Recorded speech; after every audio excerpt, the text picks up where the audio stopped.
हमारी पॉलिटी की revision class होगी। इसमें हम आर्टिकल 1 से लेके 51 तक रिवीजन करेंगे। ठीक, तो सबसे पहले हम जानते हैं भारत के संविधान में कितने भाग हैं। 22 या 25? 22 भाग हैं। अगर आपको ऑप्शन में 22 और 25 दोनों ऑप्शन मिले तो क्या लगाओगे? 22 भाग। लेकिन संख्या में कितने हो गए? 25 हो गए। 9 जोड़ दिया है, 4 जोड़ दिया है, लेकिन भाग 7 को हमने हटा भी दिया है। तो भारत के संविधान में कुल कितने भाग हैं? 22। लेकिन संख्या में कितने? 25। लेकिन आज भी आखिरी नंबर कितना है? 22वां नंबर है। संविधान के भाग का आखिरी नंबर कितना है? 22 है। लेकिन आखिरी नंबर कितना है? 22। संख्या में कितने? 25। ठीक, तो हम संविधान के भाग 4A तक कवर करेंगे, जिसमें आर्टिकल 1 से लेके 51 तक हम रिवीजन करेंगे। तो सबसे पहले हम पूछते हैं आपसे, भाग 1 में किसके बारे में बताया गया है? भारत एवं उसका राज्य क्षेत्र। कितने से कितने आर्टिकल हैं? आर्टिकल 1 से लेके 4 तक। भाग 2 में क्या है? नागरिकता है, जिसमें आर्टिकल 5 से लेके 11 तक किया गया है। भाग 3 में क्या है? मौलिक अधिकार, जिसमें हम 12 से लेके 35 तक पढ़ते हैं। और भाग 4 में क्या है? DPSP, राज्य के नीति निर्देशक तत्व, जहाँ हम 36 से लेके 51 तक। और भाग 4A में क्या है? मौलिक कर्तव्य, जहाँ भाग 4A में 51A आर्टिकल के तहत कितने मौलिक कर्तव्य हैं? वर्तमान में कितने हैं? 11। वर्तमान में कितने हैं? 11। भारत के संविधान के प्रारंभ में मौलिक कर्तव्य थे या नहीं थे? नहीं थे, जिन्हें हमने बाद में जोड़ा गया। तो यही हम आर्टिकल 1 से 51 तक रिवाइज करेंगे। तो भाग 1 किससे संबंधित है? भारत एवं उसका राज्य क्षेत्र। इसमें कितने से कितने आर्टिकल हैं? 1 से लेके आर्टिकल 4 तक। और रिवाइज करते हैं। आर्टिकल 1 में क्या बताया गया है? भारत एवं उसका राज्य क्षेत्र। तो आर्टिकल 1 में भारत एवं उसका राज्य क्षेत्र, जिसमें आर्टिकल 1 का संबंध आपका अनुसूची 1 और अनुसूची 4 से है। और अनुसूची 1 में आपके कितने राज्यों का वर्णन है? 28। कितने राज्य केंद्र शासित का वर्णन है? 8। इसमें हाल ही में जम्मू कश्मीर और लद्दाख 2 केंद्र शासित प्रदेश बने हैं, और दादर नगर हवेली और दमन दीव को जोड़कर कितने कर दिया गया है? 8 कर दिए गए हैं। तो केंद्र शासित प्रदेश कितने हैं? 8। राज्य कितने हैं? 28। तो टोटल कितने हो गए? 36 हो गए। ठीक, तो भाग 1 में बताया गया है कि भारत राज्य में कितने भारत देश के अंदर कितने राज्य होंगे और कितने केंद्र शासित प्रदेश होंगे। तो आर्टिकल 1 किससे संबंधित है? भारत एवं उसका राज्य क्षेत्र। आर्टिकल 2 में बताया गया है कि हम देश से बाहर, मतलब हमारी अंतर्राष्ट्रीय सीमा जो है उससे बाहर अगर हम किसी अन्य राज्य को शामिल करेंगे तो किसके तहत? 2 के तहत। भारत देश में अन्य हिस्से को शामिल करना किसके तहत? आर्टिकल 2। आर्टिकल 3 में हम भारत देश के अंदर राज्यों की सीमा बदलेंगे, राज्यों का नाम बदलेंगे, नए राज्यों का जन्म होगा, राज्यों को हम खत्म कर सकते हैं। ये सब किसके बारे में? आर्टिकल 3। आर्टिकल 2 में नए राज्यों का प्रवेश कहाँ? भारत में। आर्टिकल 2 में नए राज्यों का प्रवेश कहाँ से? भारत में, बाहरी सीमा से। आर्टिकल 3 में नए राज्यों का जन्म कहाँ? भारत देश के अंदर। 2 और 3 में अंतर क्या है? हाँ, 2 में हम भारत के बाहरी क्षेत्र को भारत के अंदर लाएंगे, और 3 में क्या है? भारत के अंदर ही हम नए राज्यों का जन्म करेंगे, नए राज्यों का नाम रखेंगे, नए राज्यों को खत्म करेंगे। 2 और 3 अंतर समझ में आया होगा। आर्टिकल 4 समझ लो क्या है।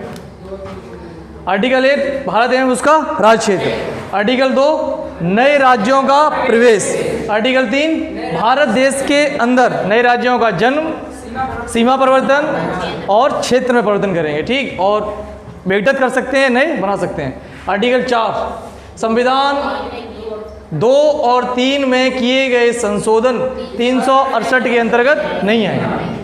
368 के अंतर्गत वही संविधान संशोधन आते हैं जो विशेष बहुमत से पारित होते हैं। साधारण बहुमत से पारित संशोधनों को हम संविधान का संशोधन नहीं मानते हैं। संविधान का संशोधन किसे माना जाएगा? जो विशेष बहुमत से पारित होंगे।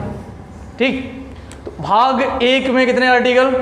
4 आर्टिकल। एक बार और रिवीजन करते हैं। आर्टिकल 1 भारत एवं उसका राज्य क्षेत्र। आर्टिकल 2, नए राज्यों का प्रवेश कहाँ? भारत की सीमा में।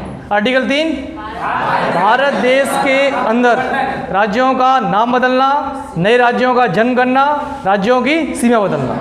आर्टिकल 4, 2 और 3 में किए गए परिवर्तन आर्टिकल 368 के अंतर्गत नहीं आए। ठीक, आ जाओ भाग 2 के बारे में समझते हैं। भाग 2 किससे संबंधित है? नागरिकता। कहाँ से कहाँ तक? 5 से 11। आर्टिकल 5, नागरिकता की परिभाषा। आर्टिकल 6, पाकिस्तान से आने वाले भारतीय लोगों को नागरिक मान लिया।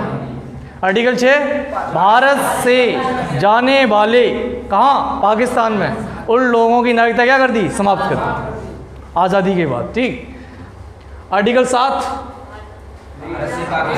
हाँ, 5 में नागरिकता की परिभाषा, 6 में आने वाले, 7 में जाने वाले, 8 में नागरिकता के प्रकार, जिसमें आप NRI, OCI और POI के बारे में पढ़ेंगे। NRI non resident Indian, Bharat का नागरिक होने पर ऐसे व्यक्ति जो शिक्षा के लिए, व्यवसाय करने के लिए भारत देश से बाहर गए। NRI को वोट डालने का अधिकार होता है।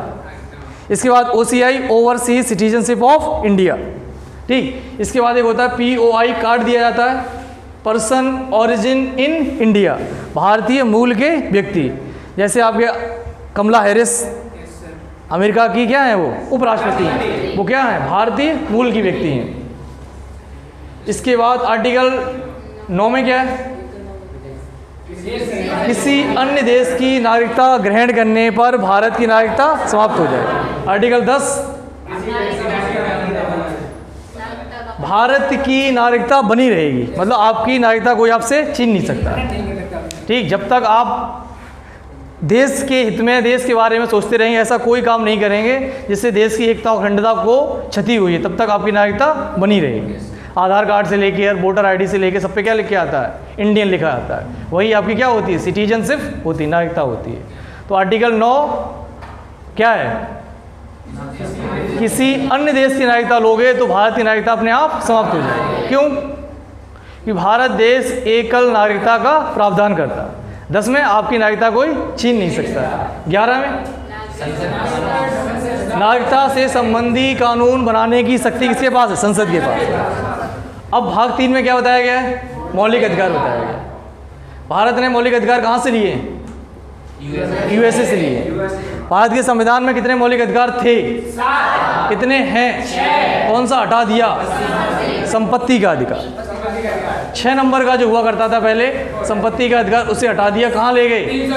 300A में ले गए। कौन से भाग में ले गए? पार्ट 12 में। मौलिक अधिकार ऐसे अधिकार जिन्हें आप सुप्रीम कोर्ट से मांग सकते हैं। ये देखो बताया गया आपको मौलिक अधिकार और DPSP क्या होते हैं। मौलिक अधिकार बाध्य योग्य होते हैं, मतलब न्याय योग्य होते हैं। इन पर आप supreme court, high court, district court से क्या मांग सकते हो? न्याय मांग सकते हो। किसी भी व्यक्ति के मौलिक अधिकार हनन होने पर वो आर्टिकल 32 के तहत कहाँ जा सकता है? Supreme court. और 226 के तहत कहाँ जा सकता है? हाई कोर्ट जा सकता है। ठीक, ये राज्य के खिलाफ होते हैं, मतलब किसी भी व्यक्ति के मौलिक अधिकार राज्य हनन नहीं कर सकता। और इनके खिलाफ आप क्या जारी कर सकते हैं? रिट ले सकते हैं। और रिट 2 तरह से जारी होगी, सुप्रीम कोर्ट और हाई कोर्ट से। इन्हें भारत के संविधान का क्या कहा गया? मैग्ना कार्टा कहा गया। ये राष्ट्र के खिलाफ हैं और ये किस लिए होते हैं? कल्याणकारी राज्य बनाने के लिए। देश के हर व्यक्ति को रोटी, कपड़ा, मकान और अन्य आधारभूत सभी जरूरतें प्रोवाइड कराना राज्य का क्या होता है? उद्देश्य होता है। ये किसके तहत राज्य प्रोवाइड कराते हैं? DPSP। आपको फ्री राशन मिलता है, फ्री बिजली मिलती है, ये सब किसके तहत मिलती है? DPSP के तहत। क्या आप फ्री राशन बिजली मांग सकते हो? नहीं मांग सकते, लेकिन सरकार देना चाहे तो दे सकती है। तो एक कल्याणकारी राज्य बनाने के लिए आपके संविधान में किसका वर्णन किया गया है? DPSP का किया गया है। ये राज्य की मर्जी पर डिपेंड करते हैं, देना चाहें तो दें, ना देना चाहें तो ना दें, लेकिन ये राज्य नागरिकों को देगा ही देगा। बस एक ही कंडीशन में नहीं देगा, जब देश के अंदर क्या लग गया हो? आपातकाल लग गया हो। ऐसी कंडीशन में सबसे जल्दी कौन सा छीना जाता है? आर्टिकल 19, और जो नहीं छीने जाएंगे वो कौन से? 20 और 21। ठीक, इन आर्टिकल को आप नहीं ले सकते। इसके अलावा मौलिक अधिकार हम रिवाइज कर चुके हैं, दोबारा रिवाइज करेंगे। आज की क्लास मुख्य रूप से हमारी फोकस रहेगी इसके ऊपर, डीपीएसपी के ऊपर। इनके बारे में हम याद करते हैं सभी आर्टिकल्स को अभी। तो डीपीएसपी सबसे पहले हमें पता होनी चाहिए, डीपीएसपी हमने लिए कहाँ से हैं? आयरलैंड से लिए हैं। ठीक, डीपीएसपी मतलब राज्य के नीति निर्देशक तत्व, directive principle of state policy. जैसा आर्टिकल 12 में आपको बताया गया है कि राज्य की परिभाषा बताई गई। आर्टिकल 13 में ये बताया गया है कि संसद कोई भी ऐसा कानून नहीं बनाएगी, सरकार कोई ऐसा कानून नहीं बनाएगी जो राज्य के नागरिकों के मौलिक अधिकारों का हनन करता हो। ऐसी कंडीशन में कोई भी आर्टिकल अपने आप अल्पीकरण हो जाएगा या फिर सुप्रीम कोर्ट उसे खत्म कर सकती है। तो उसी प्रकार से जैसी आर्टिकल 12 में परिभाषा बताई गई है, वही परिभाषा किसमें बताई गई? आर्टिकल 36 में। आर्टिकल 36 में राज्य की क्या बताई गई है? परिभाषा बताई गई कि किस व्यक्ति को कौन से अधिकार दिए जाएं। अभी हमने पढ़ा था कि मौलिक अधिकार जो होते हैं वो क्या होते हैं? वाद योग्य होते हैं, मतलब न्याय योग्य होते हैं, जस्टिसिएबल होते हैं। आप सरकार से लड़कर अपने मौलिक अधिकार मांग सकते हैं और सरकार आपको देगी। 5 रिट जारी होती हैं। इसी प्रकार से राज्य की परिभाषा किसमें है? 36, जैसे किसमें है? 12 में। मौलिक अधिकार वाद योग्य होते हैं, लेकिन डीपीएसपी वाद योग्य नहीं होते हैं। ये बात किसमें की गई है? आर्टिकल 37 में की गई है। भारत के संविधान के आर्टिकल 38 में कितने प्रकार का न्याय है? 3 प्रकार का न्याय, जिसके तहत आपको सामाजिक, राजनैतिक और आर्थिक न्याय उपलब्ध कराया जाएगा। राज्य ऐसे समाज का निर्माण करेगा जिसमें प्रत्येक व्यक्ति को सामाजिक, राजनैतिक और आर्थिक न्याय प्राप्त हो। ठीक, इसके अलावा आर्टिकल 29 में ये बताया गया है समान कार्य के लिए समान वेतन मिलेगा। महिला और पुरुष के साथ वेतन से संबंधित कोई भी भेदभाव नहीं किया जाएगा। आप किसी भी स्कूल में देख लो, किसी स्कूल के अंदर किसी पुरुष शिक्षक का या महिला शिक्षक के वेतन में कोई भी अंतर नहीं होगा। ठीक, तो समान कार्य के लिए समान वेतन ये किससे मिलेगा? आर्टिकल 39। आर्टिकल 39 ए में ये बताया गया है कि समान न्याय एवं निःशुल्क विधिक सहायता। इस देश में यदि किसी भी व्यक्ति को न्याय की आवश्यकता है तो राज्य उसे कैसा न्याय करेगा? समान न्याय करेगा, और आवश्यकता पड़ने पर उसे निःशुल्क वकील उपलब्ध कराएगी। सरकारी वकील सुने होंगे आपने। तो समान न्याय और निःशुल्क न्याय ये कौन उपलब्ध कराएगा? राज्य उपलब्ध कराएगा। किसे? अपने राज्य के नागरिकों को। ठीक, इसके अलावा आर्टिकल 40 में क्या बताया गया? ग्राम पंचायत। गलती से भी भूलने की कोशिश मत करना इसे, सबसे इंपॉर्टेंट यही आर्टिकल है इसमें। ग्राम पंचायत के गठन का सपना किसने देखा था? गांधी जी ने। गांधी जी ने इसको संविधान में जोड़ने के लिए बहुत लंबी लड़ाई लड़ी थी। Doctor B R Ambedkar article 40 के पक्ष में नहीं थे, लेकिन गांधी जी ने बोला था भारत जो निवास करता है वो कहाँ निवास करता है? गाँव के अंदर निवास करता है। इसलिए शासन के अंदर ग्रामीणों की भागीदारी होना बहुत ज़रूरी है। इसीलिए कहीं कहीं स्थानीय स्वशासन है, किसी किसी राज्य के अंतर्गत नहीं मिलता हमें। लेकिन आर्टिकल 40 में यही बताया गया है कि राज्य चाहें तो अपने राज्य के अंदर किसका गठन करेंगे? ग्राम पंचायत का गठन करेंगे, जिसके तहत आपने देखा होगा 2 संशोधन किए गए, एक 73वां संशोधन और 74वां। 73 में क्या जोड़ा गया है? ग्राम पंचायत जोड़ी गई है, और 74 में नगर पालिकाएँ जोड़ी गई। ठीक, इसको मोस्ट इंपोर्टेंट रखोगे आप। आर्टिकल 40 ग्राम पंचायत का गठन। आर्टिकल 41 दशाएं, कुछ दशाएं बताएंगी, जैसे वृद्धावस्था पेंशन मिलती है सरकार की तरफ से। ठीक, बेरोजगारी भत्ता मिलता है, विकलांग के लिए पेंशन मिलता है, विकलांग को रिक्शा सरकार देती है। तो सरकार अपने राज्य में रहने वाले वृद्ध, बेरोजगार और विकलांग लोगों के लिए क्या उपलब्ध कराएगी? पेंशन। सरकार वृद्धावस्था पेंशन दे ना दे ये किसकी मर्जी है? सरकार की, राज्य की मर्जी है, राज्य सरकार की मर्जी है। ठीक, लेकिन यदि राज्य कैसा राज्य चाहता है? एक कल्याणकारी राज्य, जहां रहने वाले सभी नागरिकों का क्या हो? हित हो। ऐसी कंडीशन में राज्य आर्टिकल 41 के तहत कुछ दशाओं में वृद्धावस्था, बेरोजगारी, विकलांगता की अवस्था में क्या उपलब्ध कराएगी? पेंशन देगी। इसके बाद आर्टिकल 42 समझो, राज्य हर व्यक्ति के साथ मानवोचित न्याय करेगा। जिस व्यक्ति को जैसे न्याय की आवश्यकता होगी वो उसे उपलब्ध कराया जाएगा। समझो, यहाँ पर बहुत ध्यान से समझना है इसे। मानवोचित का मतलब यदि कोई व्यक्ति बीमार पड़ गया तो उसे क्या देना चाहिए? छुट्टी देनी चाहिए। तो राज्य की नैतिक ड्यूटी है कि किसी भी व्यक्ति को उसकी अवस्था के अनुसार उसे क्या दिया जाएगा? न्याय दिया जाएगा। जैसे यदि कोई महिला ठीक को जो भी मैच्योरिटी पीरियड होता है प्रेग्नेंट के समय, तो उसे क्या मिलती है? प्रसूति सहायता मिलती है। गर्भावस्था के दौरान महिलाओं को एक निश्चित समय के लिए क्या दिया जाता है? अवकाश दिया जाता है। गर्भावस्था के दौरान महिलाओं को दिया जाता है। बीमारी के दौरान किसे दिया जाता है? किसी भी व्यक्ति को ले सकता है। एक कॉन्सेप्ट होता है LWP, लीव विदाउट पेमेंट। इसमें आप छुट्टी पे रहोगे, पेमेंट नहीं मिलेगा। तो राज्य हर व्यक्ति के, हर मानव के साथ कैसा व्यवहार करेगा? उचित व्यवहार करेगा। ठीक। इसके अलावा 43 समझो, निर्वाह मजदूरी। निर्वाह का मतलब है राज्य हर व्यक्ति को कम से कम इतना वेतन उपलब्ध कराएगा जिससे वह अपने जीवन का क्या कर सके? निर्वाह कर सके। जैसे मनरेगा के अंतर्गत आपको वेतन मिलता है 200 रुपये के, 202 के समथिंग कुछ ऐसा रुपये दिया जाता है। तो राज्य कम से कम इतना रुपए देगा जिससे वह व्यक्ति अपने जीवन का क्या कर सके? निर्वाह कर सके। और राज्य कुटीर उद्योग लगाने में क्या करेगा? मदद करेगा। आर्टिकल 44 मोस्ट इंपोर्टेंट, सबसे इंपोर्टेंट कौन सा है? 40 रट लो, ग्राम पंचायत। 40 ग्राम पंचायत। आर्टिकल 44 एक जैसी सिविल संहिता, इसी को हम कहते हैं समान नागरिक संहिता, समान कानून संहिता, सिविल संहिता। इसे समझो क्या है। आपने देखा होगा हिंदू धर्म के अलग नियम कायदे कानून चलते हैं, मुस्लिम धर्म के अलग नियम कानून चलते हैं। जैसे मुस्लिम धर्म की जो पुस्तक कानून के उसे शरीयत कहते हैं। वहाँ अगर आपने शरीयत के अनुसार अगर किसी भी महिला को 3 बार 3 तलाक बोल दिया तो ऐसा करे 3 तलाक बिल आया था। तो यही बोला गया है कि राज्य के अंदर ऐसी नागरिक सिविल संहिता बनेगी जिसके तहत कोई भी धर्म से लेना देना नहीं होगा, सभी धर्मों के लिए एक जैसा कानून बनेगा। और समान नागरिकता संहिता लागू करने वाला पहला राज्य भारत का कौन सा है? गोवा है। ठीक, इसने सबसे पहले लागू कर दी है। 45 देख लो, मोस्ट इंपोर्टेंट। 40 ग्राम पंचायत का गठन, ठीक। 44 समान नागरिक संहिता। 45 6 से 14 वर्ष के बच्चों को निःशुल्क शिक्षा उपलब्ध कराएगा कौन? राज्य। एक बहुत अच्छा कन्फ्यूजन है यहाँ, देखो समझो।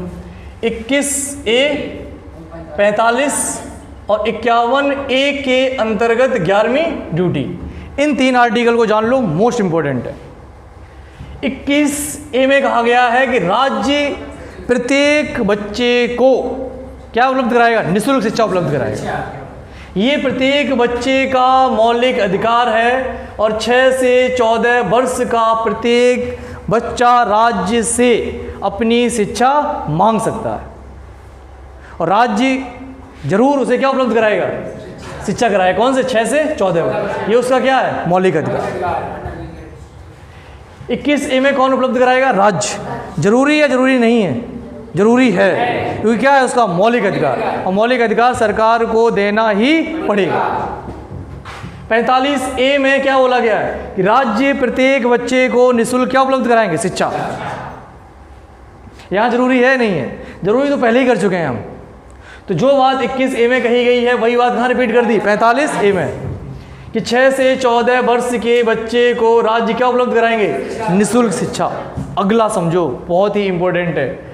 आर्टिकल 51A के अंतर्गत 11वीं FD फंडामेंटल ड्यूटी ये जोड़ी गई कि प्रत्येक अभिभावक अपने 6 से 14 वर्ष के बच्चे को क्या उपलब्ध कराएगा? शिक्षा उपलब्ध कराएगा। ये गार्जियन के लिए है, माता पिता चाचा चाची जो भी आपके गार्जियन है, तीनों में अंतर समझ आया। ये राज्य जरूर देगा, यहाँ तो देना पड़ेगा ही जब वहाँ बोल चुके हैं। और यहाँ किसकी ड्यूटी की गई है? मौलिक कर्तव्य, प्रत्येक अभिभावक का कर्तव्य। 21A में मौलिक अधिकार, 86 में संविधान संशोधन 2002 के तहत जोड़ा गया, 45 में राज्य की ड्यूटी है, 51 में माता पिता की ड्यूटी। ठीक, ये तीनों में अंतर है। तो 45 में क्या बोला गया? राज्य प्रत्येक बच्चे को जो 6 से 14 वर्ष का होगा उसे निःशुल्क और अनिवार्य शिक्षा उपलब्ध कराएगा। आर्टिकल 46 में एससी और एसटी के प्रावधान किए गए, शेड्यूल कास्ट और शेड्यूल ट्राइब्स के बारे में, अनुसूचित जाति और जनजाति के बारे में विशेष उपबंध करेगा कौन? राज्य। आर्टिकल 46 के तहत। आर्टिकल 47 समझो, ये बहुत अच्छा है, बहुत ही ज़्यादा इंपॉर्टेंट है। 45 के बाद आपको जो याद करना है वो कौन सा याद करना है? 47 याद करना है। क्यों याद करना है? राज्य प्रत्येक नागरिक को क्या उपलब्ध कराएगा? पोषक आहार। यही तो है जिसके तहत राज्य क्या बांटते हैं? Free ration. अभी शायद कल मोदी जी ने फिर से बोल दिया कि हम फ्री राशन योजना को 3 महीने के लिए आगे बढ़ा रहे हैं। तो अगर योगी जी ये बोल दें कि अब कल से राशन आना बंद है, तो क्या तुम लोग लड़के ले सकते हो? नहीं ले सकते। क्यों? क्योंकि डीपीएसपी के तहत राज्य चाहे तो निःशुल्क राशन बांटे, ना चाहे तो ना बांटे, आप उससे लड़ नहीं सकते। अरविंद केजरीवाल बिजली, स्वास्थ्य, शिक्षा फ्री देते हैं, किसके तहत? इसी आर्टिकल के तहत। ये किसकी मर्जी है? राज्य। तो लोग बोलते हैं फ्री रेवड़ियाँ बांट रहे हैं, तो वही संविधान उन्हें पावर देता है फ्री रेवड़ियाँ बांटने की। ठीक, तो ये कायदे अनुसार आज की राजनीति ऐसी होनी चाहिए, प्रतियोगिता का दौर होना चाहिए। ठीक, तो 46 के तहत क्या बोला गया? SC ST. अगला आर्टिकल मोस्ट इंपोर्टेंट है, कौन सा? 47, जिसमें राज्य प्रत्येक व्यक्ति को पोषक आहार उपलब्ध कराएगा। भारत भुखमरी के सूचकांक में कौन से नंबर पे है? 101 पे है। ठीक, तो दुनिया भर में हमारी स्थिति बहुत ज़्यादा खराब है। तो पोषक आहार जो है वो उपलब्ध कराएगा कौन? राज्य। किसे? राज्य के प्रत्येक नागरिक को। जैसे यूपी सरकार क्या देती है? फ्री राशन योजना। दिल्ली सरकार क्या देती है? स्वास्थ्य फ्री दे रहे हैं, एक तरह से पानी फ्री दे रहे हैं। ठीक, हाँ। इसके अलावा मादक पदार्थों का प्रतिबंध, राज्य चाहे तो मादक पदार्थों पे क्या लगा सकता है? प्रतिबंध लगा सकता है। जैसे बिहार में शराब क्या है? बंद है। अभी एक योजना लॉन्च की गई है कि बिहार के अंतर्गत जो भी दारू पकड़ी जाएगी उससे जो भी बोतलें बनेंगी उसका उपयोग कांच उद्योग में किया जाएगा। वो बोतलें गलाई जाएंगी और उससे चूड़ी वूड़ी इस तरह की चीज़ें बनाई जाएंगी। तो बिहार राज्य के अंतर्गत आप शराब नहीं बेच सकते, कानूनी रूप से क्या है? बैन है। यूपी के अंदर बैन है? नहीं है। बिहार के अंदर बैन है। लोग बोल सकते हैं दारू बेचो? नहीं बोल सकते। यूपी के अंदर लोग बोल सकते हैं दारू बंद करो? बोल सकते हैं। आपकी राय माने ना माने ये किसकी मर्जी है? राज्य की मर्जी है। तो कुछ समझ में आया? 47 में क्या है? पोषक आहार। राज्य प्रत्येक व्यक्ति को क्या दिलाएगा? पोषक आहार। मादक पदार्थों को चाहे तो क्या कर सकता है? बंद कर सकता है। और हानिकारक औषधियाँ बहुत सारी चलती हैं आजकल मार्केट में, ठीक, ड्रग्स वगैरह, इन सबको क्या करा सकता है? बंद करा सकता है। ओवरऑल कह सकते हो राज्य किस आर्टिकल के तहत अपने नागरिकों की स्वास्थ्य संबंधी देखभाल करेगा? आर्टिकल 47। यहाँ आप पोषक उपलब्ध कराओगे, मादक पदार्थों को बैन करोगे, हानिकारक औषधियों को बंद कराओगे। आर्टिकल 48 कृषि एवं पशुपालन से संबंधित। राज्य बहुत सारी योजनाएं देता है, केसीसी कार्ड योजना देता है आपको, बहुत सारी योजनाएं देते हैं। सीएसीपी के तहत फसल के रेट निर्धारित किए जाते हैं, ठीक, एमएसपी जो आता है। तो आर्टिकल 48 के तहत राज्य कृषि संबंधी और पशुपालन संबंधी सुधार कराएगा। जैसे एक कभी कभी योजना चलती है, कपिला पशु आहार गाँव में दिया जाता है, निःशुल्क रूप से प्रदान बांटते हैं। इसलिए बांटते हैं कि राज्य के अंतर्गत उचित क्या हो? पशुपालन हो सके। आर्टिकल 48 से हमें पर्यावरण की तरफ ध्यान रखना हो। कोई भी व्यक्ति वृक्षों को काट नहीं सकता है। पेड़ पौधों को काटना कैसा होगा? गैर कानूनी होगा। हम अपने वन्य जीवों की क्या करेंगे? सुरक्षा करेंगे। ठीक, अब इसके बारे में हम क्या बोलें? अभी हाल ही में आपके आगे क्या आ गए? चीता। हाँ, लेकिन उन्हें भोजन के रूप में अपने हिरणों को हमने डाल दिया। 150 के लगभग हिरण हमने जिंदा छोड़ दिए उन चीतों के लिए। तो पता नहीं कौन सी पॉलिसी है। आप 5 हिरण को जिंदा करने के लिए 150 हिरणों की 5 चीतों को जिंदा रखने के लिए 150 हिरणों की कुर्बानी देने के लिए तैयार हो गए। ठीक, तो यही है इस बात का। लेकिन यही है, राज्य की इच्छा है। ये राज्य चाहे तो वन्य जीवों की सुरक्षा करे या ना करे, लेकिन कानून यही बोलता है प्रत्येक राज्य को अपने वन्य जीवों की देखभाल करनी होगी और पर्यावरण की तरफ विशेष ध्यान रखना होगा। ठीक, आर्टिकल 49 में यही बोला गया है कि हम अपनी ऐतिहासिक स्मारकों की क्या करेंगे? रक्षा करेंगे।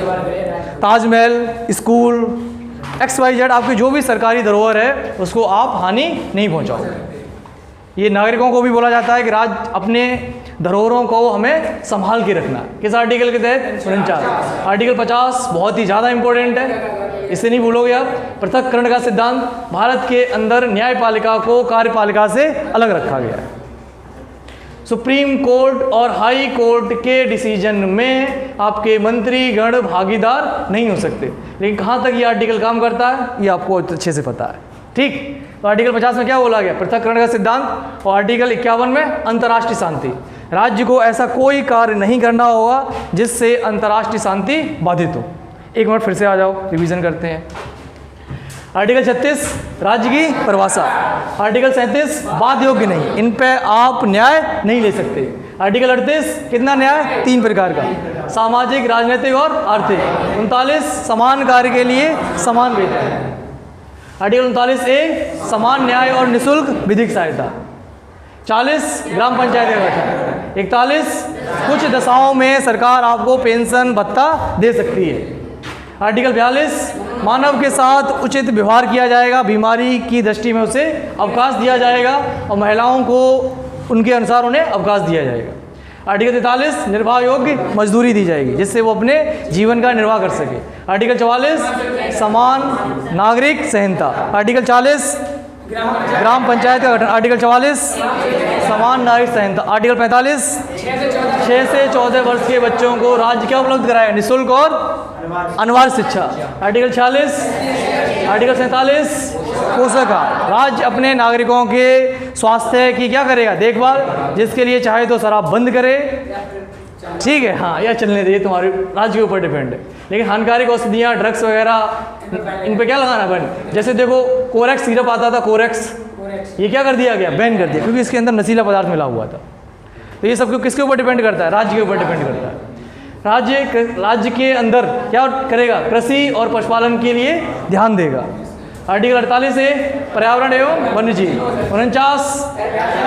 50 पृथक्करण का सिद्धांत, जहां आपकी कार्यपालिका को न्यायपालिका से अलग रखा गया। 51 में अंतर्राष्ट्रीय शांति। 41A और जोड़ा गया है जिसके तहत भारत के संविधान में 11 मौलिक कर्तव्य जोड़े गए। ये नागरिकों के लिए हैं। प्रत्येक नागरिक के कर्तव्य हैं कि वह अपने राज्य का क्या करेगा? कोई भी धरोहर को नुकसान नहीं पहुंचाएगा। मौलिक कर्तव्य लागू करने वाला पहला देश जापान। भारत ने किस देश से लिया? USSR, ठीक। कितने संविधान के प्रारंभ में कितने थे? 0। संविधान के प्रारंभ में 0 थे। 1977 में 10 जोड़े गए और 11वां 2002 में जोड़ा गया। 11वां यही है कि प्रत्येक अभिभावक अपने 6 से 14 वर्ष के बच्चों को निःशुल्क शिक्षा देगा। तो स्रोत क्या है मौलिक कर्तव्य का? USSR, रसिया से लिए। क्यों जोड़े गए? जिससे हमें अपने देश के बारे में पता चले और कोई भी ऐसी संपत्ति को नुकसान नहीं पहुंचाएंगे जो हमारे हित में हो। सरदार स्वर्ण सिंह समिति, मौलिक कर्तव्य किसकी समिति से जोड़े गए? सरदार स्वर्ण सिंह। लागू किए गए थे बर्मा समिति की सिफारिश पर 1999 में। और 42वें संविधान संशोधन 1976 के तहत जोड़े गए, जिसे हम क्या कहते हैं? मिनी संविधान। तो वही 51A में 11वीं यही है कि 6 से 14 वर्ष के बच्चों को अभिभावक निःशुल्क और अनिवार्य शिक्षा उपलब्ध कराएंगे।